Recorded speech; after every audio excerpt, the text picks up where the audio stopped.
Good morning students, good morning all of you. तो students, आज हम नेक्स्ट पार्ट पढ़ने वाले हैं हेरिटेज एंड एवोल्यूशन का। आपको याद होगा हमने स्टार्टिंग में बात किया था कि इस चैप्टर के अंदर हम दो पार्ट पढ़ने वाले हैं।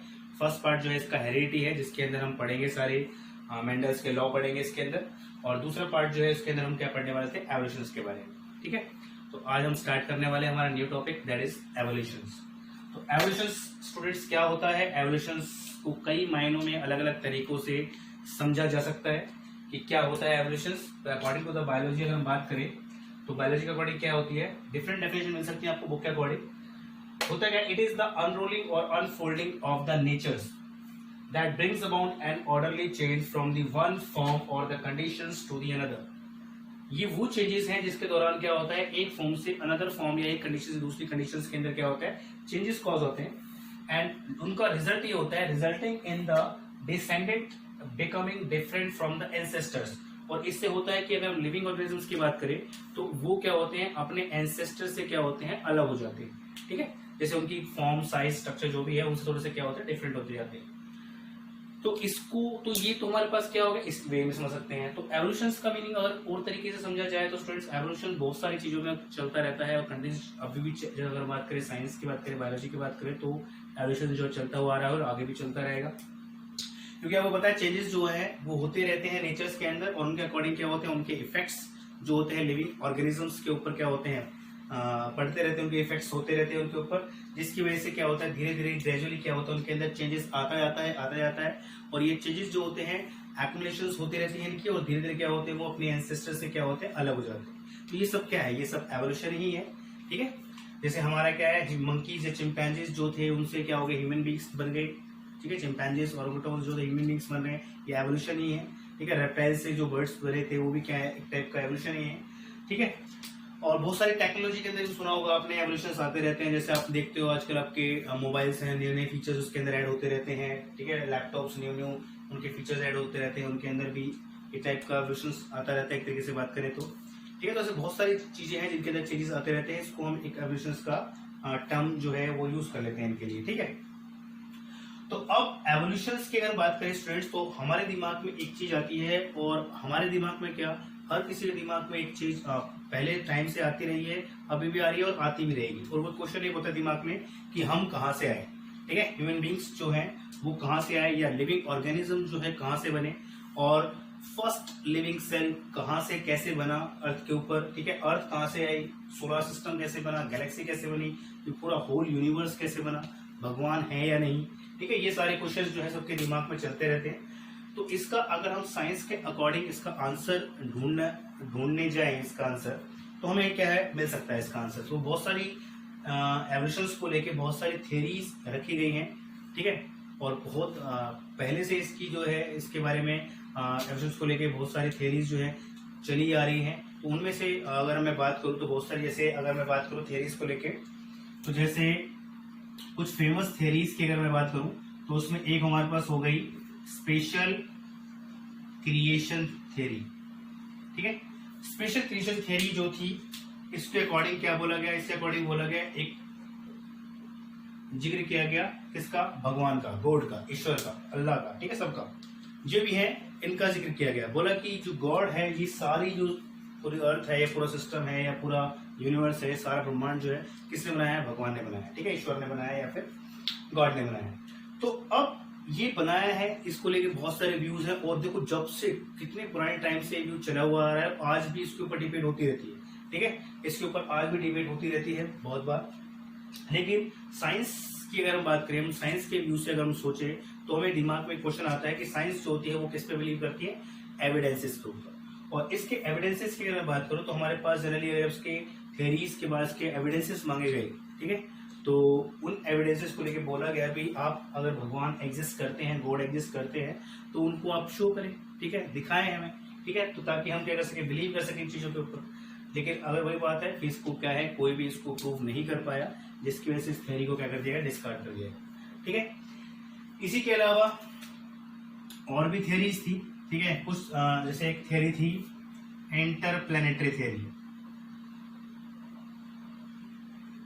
अब इंटरप्लेनेटरी थ्योरी में क्या कहा गया, इसमें कहा गया कि लाइफ की एवोल्यूशन जो हुई है, कभी ऐसा था ही नहीं कि अर्थ के ऊपर कभी लाइफ की इवोल्यूशन हुई नहीं, ठीक है।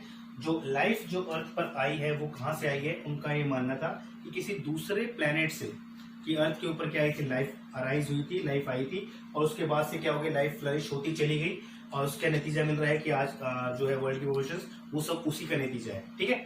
लेकिन इसके अकॉर्डिंग भी काफी सारे जो इसके रिएक्शन के अंदर काफी सारे क्या है एविडेंसेस दिए गए कि इस तरीके से आप कैसे कर सकते हो, क्योंकि ऐसा बिलीव किया जाता है कि जो स्पेस के बाहर का एरिया है वहां पे नॉर्मली लाइफ का सर्वाइव करना इम्पॉसिबल है।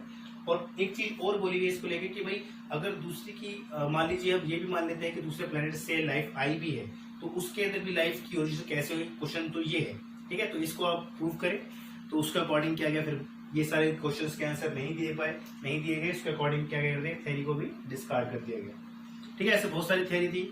तो कुछ थ्योरी ऐसे थी, स्पॉन्टेनियस जनरेशन थ्योरी थी कि लाइफ अपने आप इवॉल्व हो गई थी, ठीक है। अगर नॉन लिविंग मैटर से अपने आप लाइफ जो थी इवॉल्व हो गई थी, इसके लिए कुछ एक्सपेरिमेंट्स किए गए थे, लाइक रेड्डी ने एक्सपेरिमेंट किया था, पैस्चर ने एक्सपेरिमेंट किए थे। तो देखो स्टूडेंट्स, बहुत सारी थ्योरीज है, हम सबकी थ्योरीज के बारे में क्या है डिटेल में स्टडी नहीं करने वाले यहाँ पे, क्योंकि इसमें से क्वेश्चन ज्यादातर आपको नहीं पूछे जाते हैं, ठीक है। तो उसके बाद हम इसके बारे में एक मेन थ्योरी जो है उसके बारे में बात कर लेते हैं, जो प्रोवाइड की थी किसने, केमिकल ओपेरिन एंड हेल्डिन ने, सॉरी, ठीक है।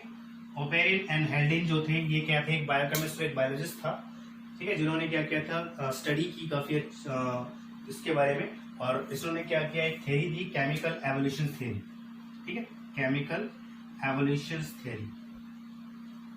तो इनके थ्योरी के अकॉर्डिंग बताया गया कि अर्थ पर प्रिमिटिव टाइप के अंदर किस टाइप की कंडीशंस थी, और उन कंडीशंस के अकॉर्डिंग किस टाइप से क्या है चेंज होते चले गए, और उनके बाद धीरे धीरे चीजें क्या होती गई, नॉर्मलाइज होती गई, ठीक है। जो अर्थ पे प्रिमिटिव कंडीशंस थी वो काफी क्या थी, एक्सट्रीम कंडीशन थी, लेकिन जैसे धीरे धीरे कंडेंसेशन हुआ, ठीक है, उसके बाद धीरे धीरे क्या है जो टेम्परेचर डाउन होना स्टार्ट हुआ, उसके बाद धीरे धीरे चीजें क्या है आपस में जो एटम्स थे वो आपस में इंटरेक्ट करना स्टार्ट किया, उनसे वापस क्या बने, मॉलिक्यूल्स बने, फिर इनऑर्गेनिक मॉलिक्यूल्स बने, लाइक ऑर्गेनिक मॉलिक्यूल्स बनते चले गए, ठीक है। उसके बारे में बात करेंगे। तो इनका ऐसे मानना था, अगर मैं यहाँ पे सिंपल व्यूज दूं तो इनका मानना था कि जनरली अगर अर्थ की हम बात करें तो अर्थ पर जो प्रिमिटिव कंडीशंस थी, ठीक है, उस टाइम पे वो कैसी थी, एक्सट्रीम कंडीशंस थी। तो उसके अंदर कंडीशंस बताए गए कि उस टाइम पे जो जनरली अगर बात करें जो टेम्परेचर था वो काफी हाई था, काफी हाई टेम्परेचर था उस टाइम पे,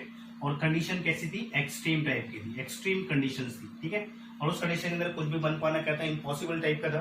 तो इस टाइप की कंडीशंस थी। धीरे धीरे फिर बाद में क्या कंडेंसेशन होता गया और टेम्परेचर क्या होता चला गया, नीचे आता चला गया, कम होता चला गया। उसके बाद एटमॉस्फेरिक कंडीशन के बाद अगर बात करें तो एटमॉस्फेरिक कंडीशंस के अंदर जो मोस्टली क्या थी, मीथेन, अमोनिया, हाइड्रोजन जो थे ये अबंडेंट अमाउंट के अंदर क्या थे, इनकी अबंडेंस थी किसके अंदर, एटमॉस्फेयर के अंदर, ठीक है। और ऑक्सीजन, ऑक्सीजन लेस एनवायरमेंट था, दैट मीन्स क्या था, रिड्यूसिंग एनवायरमेंट जो था बोला जाता है, इस तरीके से टेक्निकल टर्म में क्या बोलता है, रिड्यूसिंग एनवायरमेंट था उस टाइम के अंदर, that means oxygen less environment था।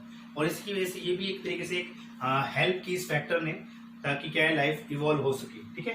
क्योंकि ऑक्सीजन जनरली का काम क्या, ऑक्सीजन का जनरली काम क्या होता है, ऑक्सीडाइज करना, ब्रेक करना चीजों को, और कोई चीज उस पर बन भी रही होती और ऑक्सीजन अगर प्रेजेंट है तो वो टूट जाती उस टाइम पे, ठीक है। तो ये भी एक फैक्टर था जिसने लाइफ को इवॉल्व करने में हेल्प किया।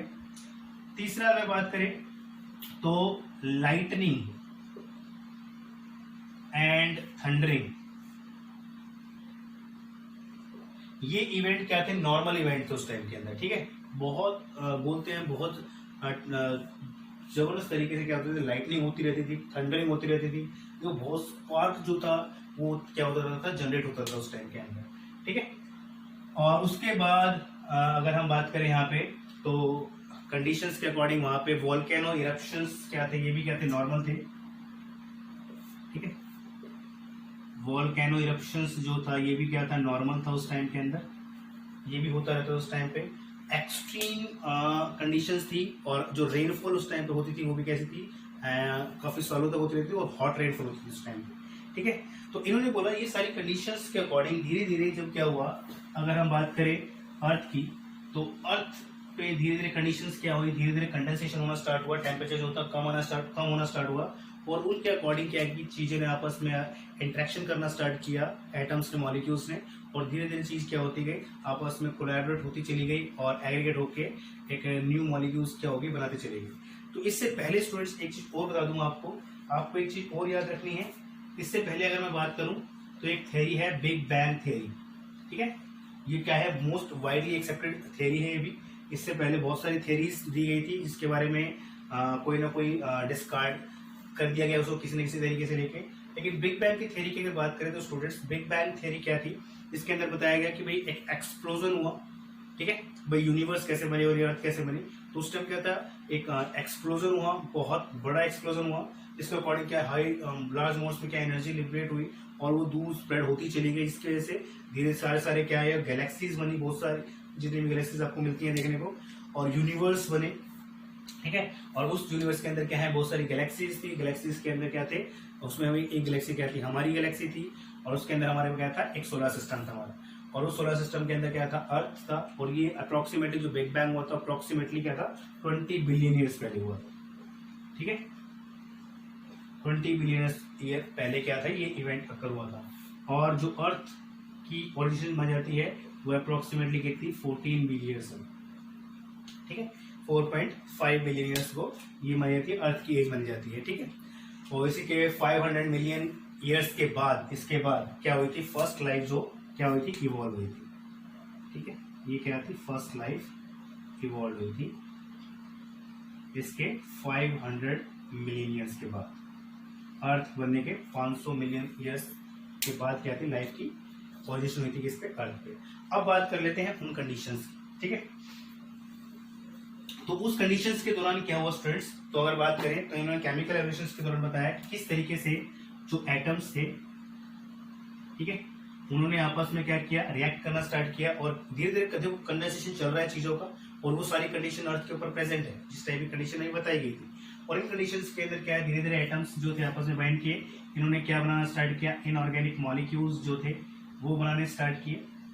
इनऑर्गेनिक मॉलिक्यूल्स जो थे इनके आपस में इंटरेक्शन हुई, और ये इनऑर्गेनिक मॉलिक्यूल जैसे मैंने बताया आपको कि एटमॉस्फेयर के अंदर अगर हम बात करें तो क्या था, लाइक मीथेन, अमोनिया, ये क्या थी, लार्ज अमाउंट्स के अंदर प्रेजेंट थे हाइड्रोजन्स। तो जब रेनफॉल अक्कर होती थी तो क्या गैसेस मिक्सचर की वजह से और थंडरिंग और लाइटनिंग की वजह से जो एनर्जी मिलती थी इनको, उनके अकॉर्डिंग ये कॉम्बिनेशन के फॉर्म में क्या होते थे, नीचे आते थे, और नीचे पे क्या मिलता था इनको, जो रॉक्स थी वो रॉक्स क्या थे, डिजोल्व होती थी इसके अंदर, जिसकी वजह से जो मिनरल सॉल्ट्स जो थे, ठीक है, वो भी क्या होते थे, उनके साथ मिल जाते थे, और वो सारे कहाँ पे जा रहे थे, वाटर के साथ मिलकर ओशियंस में जा रहे थे, ठीक है। जो सी जो वाटर बॉडी बन रही थी उस टाइम पे उसको हॉट वाटर डाइल्यूट सूप बोला गया था, ठीक है। उसके अंदर क्या थी, सारी चीजें क्या हो रही थी, मिक्सअप हो रही थी, जिसकी वजह से क्या है, धीरे धीरे इनके आपस में इंट्रैक्शन बढ़ी आपस में, और इनऑर्गेनिक मॉलिक्यूल से क्या बने, फिर सिंपल ऑर्गेनिक मॉलिक्यूल्स बने, ठीक है। और सिंपल ऑर्गेनिक मॉलिक्यूल्स जो थे हमारे पास, लाइक हमारे पास शुगर हो गई, सिंपल शुगर्स हो गई, या हमारे पास क्या हो गए, न्यूक्लियोटाइड हो गए हमारे पास, या अगर हम बात करें हमारे पास क्या हो गए, अमाइनो एसिड्स हो गए, ठीक है। इस टाइप के सिंपल ऑर्गेनिक मॉलिक्यूल्स बने। इन्होंने आपस में फर्दर इंट्रैक्शन किया, और फर्दर इंट्रैक्शन करने के बाद हमारे पास क्या बने, सिंपल से कॉम्प्लेक्स ऑर्गेनिक मॉलिक्यूल्स जो थे वो बनना स्टार्ट हुए, ठीक है। जैसे हमारे पास क्या है, अमाइनो एसिड से प्रोटीन्स बनने स्टार्ट हो गई, ठीक है। उसके बाद हमारे पास फैटी एसिड, ग्लिसरॉल से क्या है, लिपिड्स बनने स्टार्ट हो गए। उसके अलावा हमारे पास सिंपल शुगर से हमारे पास क्या है, कार्बोहाइड्रेट्स या पॉलीसेकेराइड्स जो थे वो बनने स्टार्ट हो गए। और फिर इन कॉम्प्लेक्स ऑर्गेनिक मॉलिक्यूल्स ने फर्दर इंटरेक्शन की, उसके बाद क्या किया, मेम्ब्रेन की फॉर्मेशन की, लाइक हमारे पास क्या है, कॉइजरवेट्स बने, ठीक है। कॉइजरवेट्स के अंदर फिर उसके बाद उसके अंदर क्या हुआ, न्यूक्लिक एसिड की फॉर्मेशन हुई, तो उसने क्या किया, चीजों को कंट्रोल करना स्टार्ट कर दिया। तो हमारे पास क्या बने, ई बायोइड्स बने, और हमारे पास क्या था, फिर क्या बना, फर्स्ट प्रिमिटिव सेल जो था फॉर्म हुआ इन सब के इंट्रैक्शन करने के बाद, ठीक है। तो इस तरीके से जो फर्स्ट प्रोकैरियोटिक सेल्स जो थे वो कहाँ बने थे, सी वाटर में बने थे, ठीक है। जो वो क्या होता है, हाइड्रोथर्मल वेंट जो होते हैं सी वाटर के नीचे, वहां पर जो फर्स्ट प्रिमिटिव सेल्स थे उनकी क्या होती, फॉर्मेशन हुई थी, ठीक है। तो इस तरीके से तो स्टूडेंट्स, अगर मैंने आपको यहाँ पे सिंपल वे के अंदर समझाया है एक तरीके से, अगर मैं इसको डिटेल में लेना चाहूँ तो हाई क्लासेस के अंदर हम जा सकते हैं, इसके अंदर तो काफी बड़े हमारा क्या हो जाएगा, टॉपिक हो जाएगा। तो इसके लिए हम इसको ज्यादा फर्दर इलैबोरेट नहीं करना चाहते, सिंपल वे के अंदर हम जाना चाहते हैं किस तरीके से क्या होता है, लाइफ की इवोल्यूशन हुई थी। अब इसके अकॉर्डिंग आपको क्या है, एक टॉपिक आता है इसके अंदर, मिलर एक्सपेरिमेंट, ठीक है, जो इसके ऊपर बेस्ड है।